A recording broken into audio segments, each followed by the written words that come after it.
When India is portrayed in Western media, this is what you usually see: poverty, filth, slums, chaos. But they never show you this. What if I told you India is starting to look a lot more like the latter instead of the former? Of course, there are shortcomings, but it is all set to change in the next decade or so, or at least most of it.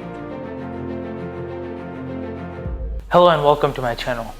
The aim of this video is to show how India is eliminating poverty at a rapid pace and to fix some of the negative stereotypes that have been created about India in the Western media.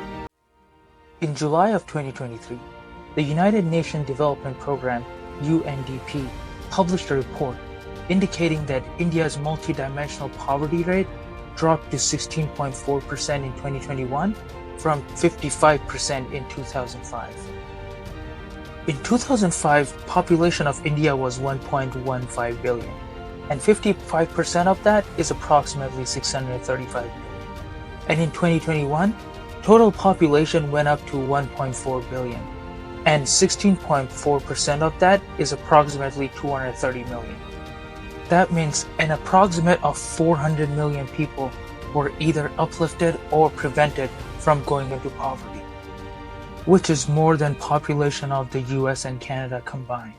The key word here is multidimensional poverty. But what is it and how is it measured? But let's first understand conventional definition of poverty. According to the UN, an income of less than $2 per day is considered poor. That includes half the world and about 1 billion children. But real poverty is much more complex than that. A multidimensional poverty is a measure that goes beyond traditional monetary-based measures of poverty. This approach recognizes that poverty is not solely about lack of income, but encompasses a range of factors that affect people's quality of life and their ability to achieve certain standards of living. The three major categories are health, education, and living standards. The shift towards recognizing and measuring multidimensional poverty represents a significant advancement in understanding and addressing the complexities of poverty. But how did India specifically make headwinds in improving this? India's economic size in 2005 was 800 billion. In 2021, it grew to 3.2 trillion and is estimated to hit 4 trillion in 2024-25. This is a 5 times increase. India's stock market zoomed 7 times since 2005 to make it the 4th largest stock market in the world, recently surpassing Hong Kong.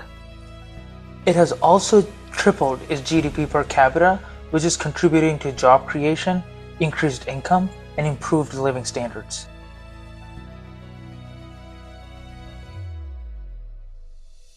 India had about 60 million broadband users in 2014, which increased to 810 million in 2022. This increased the feasibility of digital transactions drastically. Direct benefit transfers, or DBT, has been crucial in helping the government support the most vulnerable segments of society and ensure assistance reaches the farthest corners.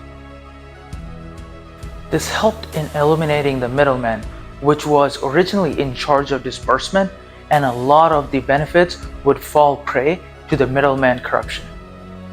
Currently, 310 programs across 54 ministries and departments are executed via DBT.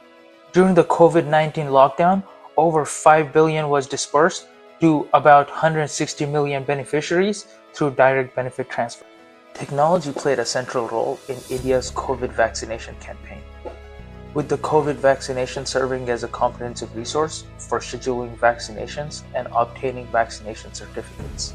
Similarly, the Ayushman Bharat National Digital Mission seeks to establish a national digital health ecosystem designed to support universal health coverage in a manner that is digital, inclusive, and cost-effective.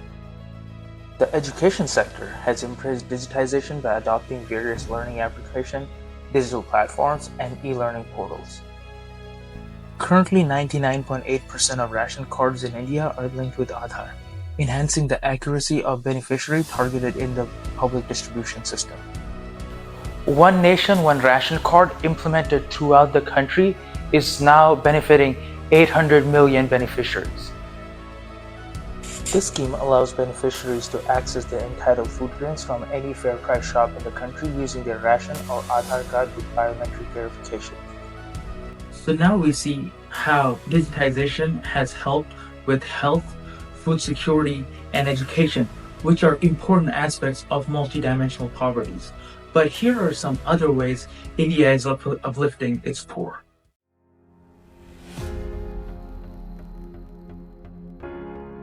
The Jal initiative that was started in 2019 aims to provide potable water to every household in rural India by 2024. Look at this map. It shows that tap water connection in India has almost tripled in the number of households. The number of households having a tap connection increased from 17% in 2019 to 55% in 2022, which is a huge jump in just 3 years. Economically backward state like Bihar has done an incredible job. A report published in 2011 stated that only 34% of Indian rural households had a toilet. An estimated 600 million people defecated open, the highest of any country in the world. In 2014, the government of India ran the biggest sanitation program in the world. Under this scheme, 111 million toilets were constructed, improving sanitation in rural and urban areas. It also generated awareness by bringing about a behavior change regarding sanitation practices. The final goal of this mission was to make the country open defecation free. The Pradhan Awas Yojana is a credit-linked subsidy scheme to provide affordable housing to the low-income sections in India. It envisaged a target of building 300 million affordable houses. It has two components, Pradhan Mantri Awas Yojana Urban for the urban poor and the Pradhan Mantri Awas Yojana Rural for the rural poor. An approximate of 15 million homes have been completed for the rural and 3 million in the urban areas. These are built in a way to ensure toilets, clean drinking water, and cooking gas connections. It is predicted that India will become the third largest economy by the year 2027. India's affluent class is set to quadruple from 24 million in 2015 to 100 million in 2027. I know I'm being very optimistic, and I know there's a lot of work to be done. But we have gathered a good momentum and are on the right path. If we keep this up, we will soon eliminate the multidimensional poverty, which will open doors to a better future for our citizens. And our dream to have a developed India by 2047, when we celebrate our 100th Independence Day, will come true. Thank you and goodbye.